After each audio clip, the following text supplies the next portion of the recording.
कुछ घटनाएं ऐसी होती है जो सच तो होती है मगर उन पर यकीन करना मुश्किल होता है। आज हम आपको जिस सच्ची घटना की पूरी कहानी बताने जा रहे हैं वो भी एक ऐसी ही घटना थी। घटना कुछ यूं थी कि एक महिला गायब हो जाती है और कुछ दिन बाद मिल भी जाती है, मगर मिलती हैं 22 टिफिन में बंद 300 टुकड़ों में। जी हाँ, आपने सही सुना। एक महिला के 300 टुकड़े कर दिए गए थे। यह महिला कोई मामूली महिला नहीं थी, बल्कि इंडियन आर्मी के रिटायर्ड लेफ्टिनेंट कर्नल और शहर के जाने माने डॉक्टर की वाइफ थी। तो आखिर किसकी हिम्मत हुई रिटायर्ड लेफ्टिनेंट कर्नल की वाइफ की यह हालत करने की? यह पूरा केस क्या है और इस केस का खुलासा कैसे हुआ, चलिए जानते हैं सब कुछ सिलसिलेवार तरीके से। यकीन मानिए, जब आप कातिल और कत्ल की वजह के बारे में जानेंगे तो आपके लिए यह किसी झटका से कम नहीं होगा। हथियार के बारे में भी जानकर आप चौंक जाएंगे। तो चलिए बिना देरी के कहानी को शुरू करते हैं।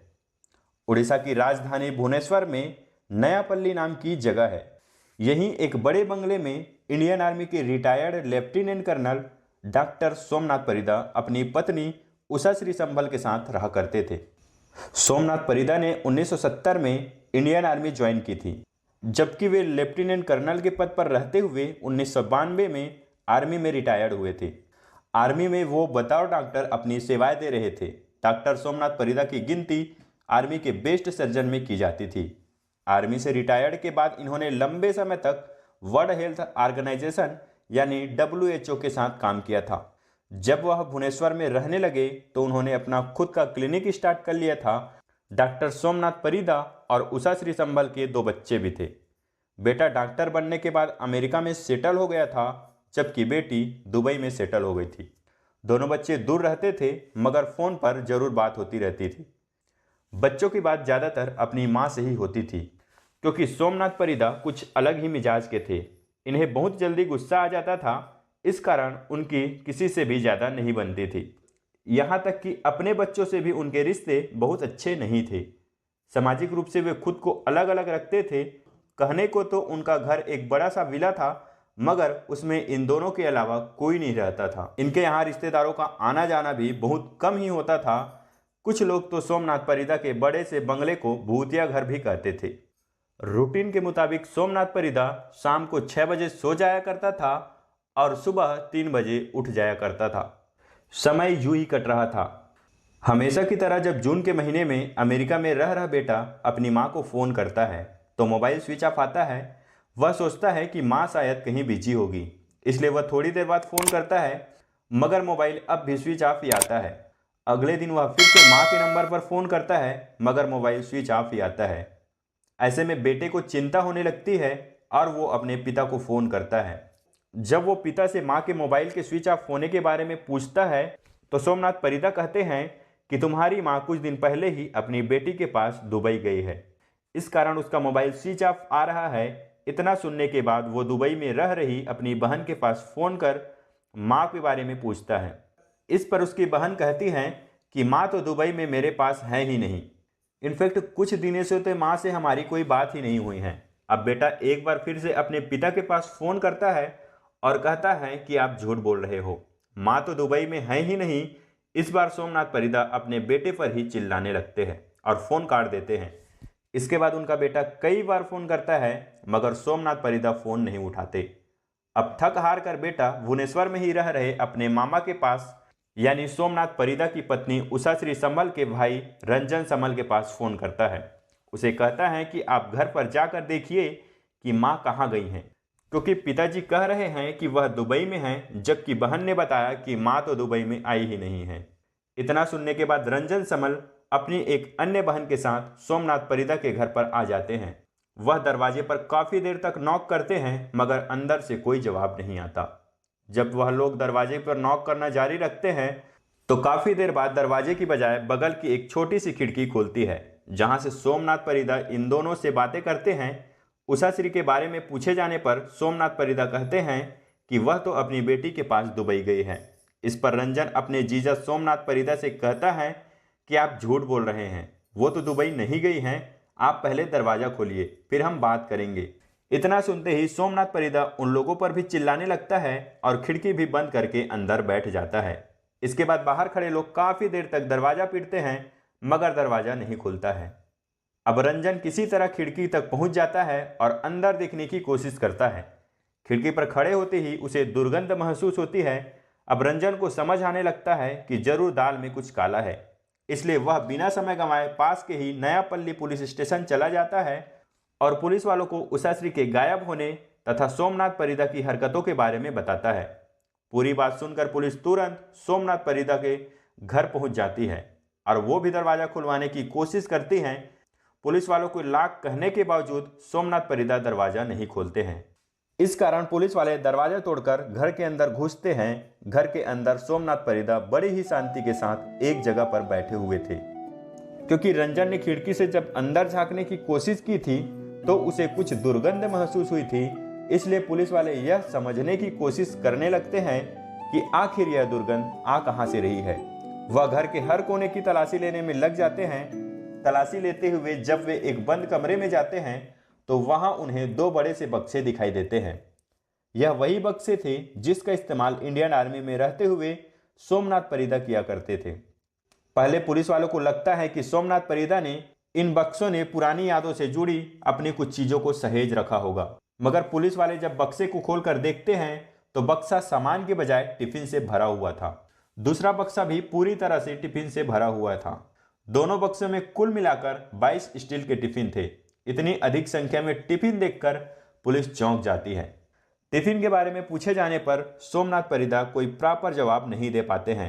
इसके बाद तत्काल ही एक टिफिन को खोलकर देखा जाता है। टिफिन के खुलते ही सभी के होश उड़ जाते हैं। टिफिन में मांस के छोटे छोटे टुकड़े रखे हुए थे। एक के बाद एक सभी 22 टिफिन को खोला जाता है।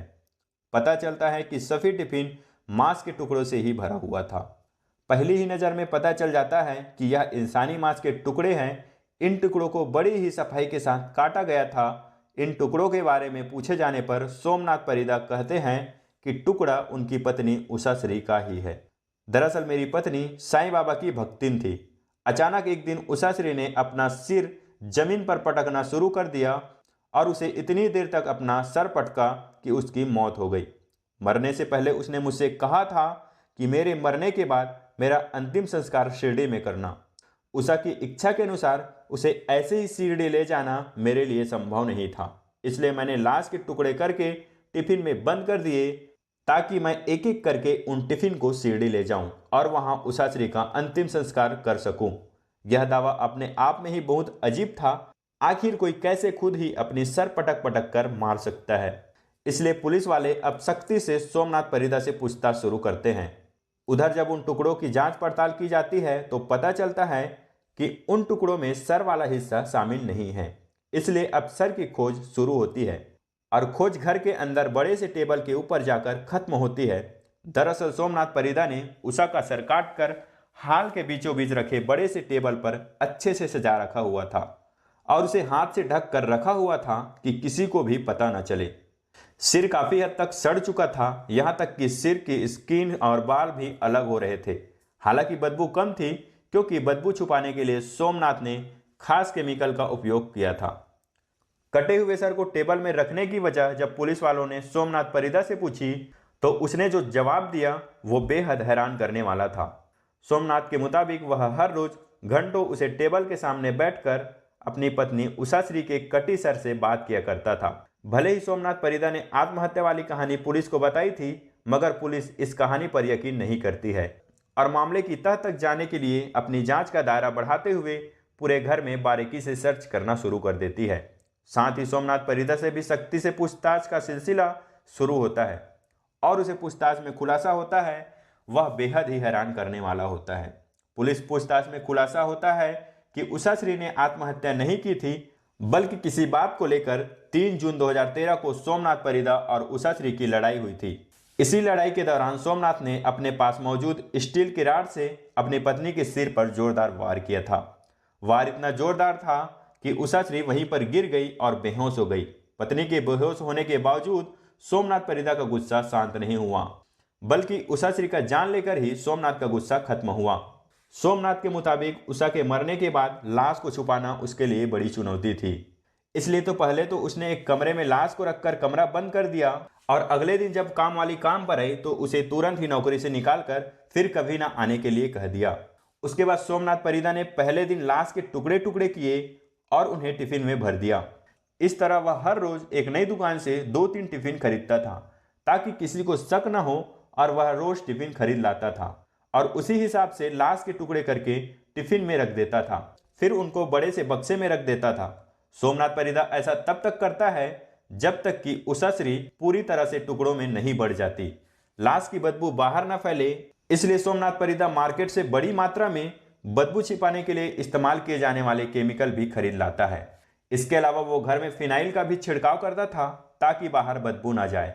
जैसा कि वीडियो की शुरुआत में हमने बताया था कि सोमनाथ परिदा एक जाने माने सर्जन थे, इसलिए उन्हें ह्यूमन एनाटॉमी के बारे में बहुत अच्छे से जानकारी थी।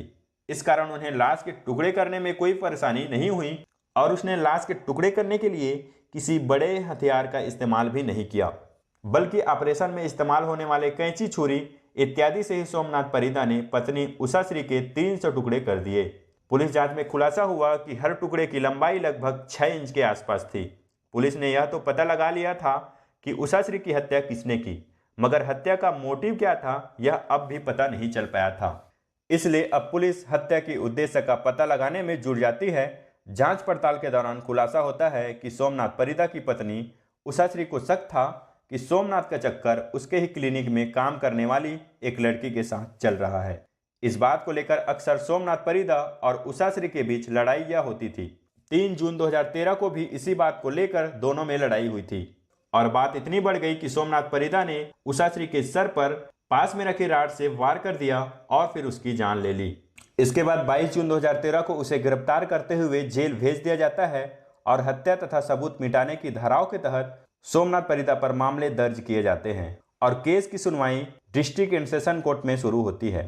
सुनवाई के दौरान सोमनाथ परिदा का बेटा और बेटी अमेरिका और दुबई से वापस आते हैं तथा अपने पिता के खिलाफ ही कोर्ट में गवाही देते हैं। बेटा बेटी द्वारा दी गई गवाही तथा पुलिस द्वारा जुटाए गए सबूत से साफ हो जाता है कि सोमनाथ परिदा ने ही अपनी पत्नी की हत्या की है और फिर उसके शव को 300 टुकड़ों में काटकर टिफिन में रख दिया।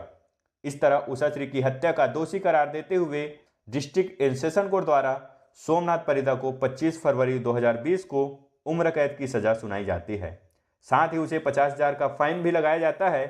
फिलहाल सोमनाथ परिदा की उम्र 80 साल है और वे भुवनेश्वर के पास मौजूद झारपड़ा जेल में अपने जुर्म की सजा काट रहा है। दोस्तों, कहानी कैसे लगी हमारे कमेंट बॉक्स में बताना और जाते जाते अपना प्यारा सा नाम जरूर टाइप करना।